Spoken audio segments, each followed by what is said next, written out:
कई दिन से लगातार ये कहा जा रहा है कि सोनम वांगचुक की हालत बहुत बिगड़ रही है, उनका स्वास्थ्य लगातार खराब हो रहा है। तो उनके स्वास्थ्य को लेकर एक नया अपडेट आया है, उनका हेल्थ अपडेट। सोनम वांगचुक 18 दिनों से भूख हड़ताल पर हैं। आज डॉक्टरों की एक टीम ने सोनम वांगचुक की जांच की है और उन्होंने सोनम वांगचुक की हालत को सामान्य बताया है। जंतर मंतर पर चल रहे इस आंदोलन में अब तक 54 लोग अपनी भूख हड़ताल समाप्त भी कर चुके हैं। इनमें से 34 ऐसे लोग हैं जो भूख हड़ताल खत्म करके जंतर मंतर से जा चुके हैं, जबकि 20 लोग ऐसे भी हैं जो अभी वहीं पर मौजूद हैं। जंतर मंतर पर 17 लोग पहले से ही भूख हड़ताल कर रहे थे, लेकिन आज जब मेडिकल टीम जांच करने के लिए वहां पहुंची तो वहां इनमें से 3 लोग नहीं मिले। ये वही 3 लोग हैं जिन्होंने 28 जून को सोनम वांगचुक के साथ भूख हड़ताल शुरू की थी। फिलहाल इसका जवाब किसी के पास नहीं कि ये 3 लोग कहां चले गए। इसके अलावा आज से 4 और लोगों ने भूख हड़ताल शुरू भी की है और इस समय कुल मिलाकर 21 लोग यहां भूख हड़ताल पर बैठे हैं। यानी इस आंदोलन में कुछ लोग भूख हड़ताल खत्म करते हैं तो कुछ नए लोग शुरू भी कर देते हैं। और जो पूरा जंतर मंतर पर आमरण अनशन पर बैठे व्यक्तियों की जो चिकित्सा की स्थिति है, स्वास्थ्य की जो स्थिति है, उसका आज मेरे पास पूरा स्टेटस है और इसमें लिखा है कि सोनम वांगचुक जो 28 जून से अनशन उन्होंने प्रारंभ किया था, 15/7/2026 को यानी आज उनका चेकअप किया गया है।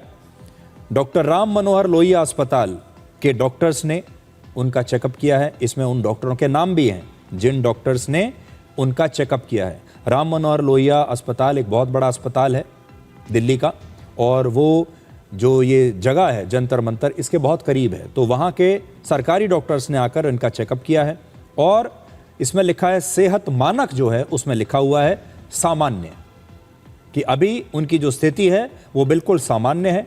शुगर 81 है जो सुबह टेस्ट किया गया है, और फिर लिखा है अभी शुगर जांच करवाने से उन्होंने मना कर दिया। इसके बाद और भी लोगों के बारे में लिखा हुआ है जिनमें से ज़्यादातर लोग, कुछ तो ऐसे हैं जो मिले ही नहीं, और जिनका चेकअप किया गया है उसमें से ज़्यादातर लोग सामान्य सामान्य सामान्य। एक व्यक्ति फारूक खान है जिन्हें डॉक्टरों ने कहा है कि इनकी स्थिति गंभीर है। हबीब आलम एक और व्यक्ति हैं जिनकी स्थिति गंभीर है। बाकी के जो तमाम लोग हैं अभी तक ये सब इनकी स्थिति सामान्य बताई गई है। सोनम वांगचुक की स्थिति भी सामान्य बताई गई है। एक और प्रदर्शनकारी हैं नरेंद्र, इनकी स्थिति अभी गंभीर है, और बाकी कुछ और प्रदर्शनकारी ऐसे हैं जिनके नाम के आगे उन्होंने ब्लैंक छोड़ा हुआ है, यानी ये शायद वहां पर मिले ही नहीं। तो ये है स्थिति इस समय सोनम वांगचुक की। सोनम वांगचुक का स्वास्थ्य डॉक्टरों ने अभी सामान्य बताया है, घबराने की इस समय कोई आवश्यकता नहीं है। लेकिन कल से जब हमने आपको अपना कल का विश्लेषण दिखाया था और हमने ये कहा था कि अभिजीत दिप्ते को ही अब अपना अनशन शुरू करना चाहिए, ये 59 वर्ष के सोनम वांगचुक ने 18 दिन तक अपना अनशन कर लिया। लोगों का ध्यान इस मुद्दे की तरफ आ चुका है। उन्होंने अभी तक बहुत अच्छा काम किया है, लेकिन अब उनका शरीर, उनके स्वास्थ्य की जो स्थिति है आगे आगे बिगड़ सकती है। इसलिए अभिजीत दिप्ते अगर चाहें तो उनका अनशन समाप्त करा सकते हैं और खुद अनशन पर वो बैठ सकते हैं। लेकिन जो अभिजीत दिप्ते हैं और उनके समर्थक हैं वो ये कहते हैं कि सरकार को हमसे बात करनी चाहिए।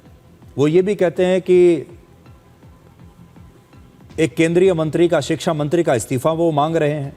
लेकिन जिस प्रोटेस्ट में 300 लोग बैठे हों, 400 लोग बैठे हों, उस प्रोटेस्ट के आधार पर भारत जैसे 150 करोड़ के देश में अगर मंत्रियों को बदला जाने लगेगा, व्यवस्थाओं को बदला जाना लगेगा, तो फिर सरकार कैसे चलेगी। इस प्रकार 300, 400, 500 लोगों को इकट्ठा करना किसी के लिए कोई बड़ी बात नहीं है। और अगर ऐसा हुआ तो फिर तो देश भर में, गली गली में, हर नुक्कड़ पर 400-500 लोग इकट्ठा होंगे, प्रोटेस्ट करना शुरू कर देंगे और अपनी कोई भी मांग मनवाने के लिए दबाव डालने लगेंगे। इसके बारे में देश के लोगों को सोचना चाहिए।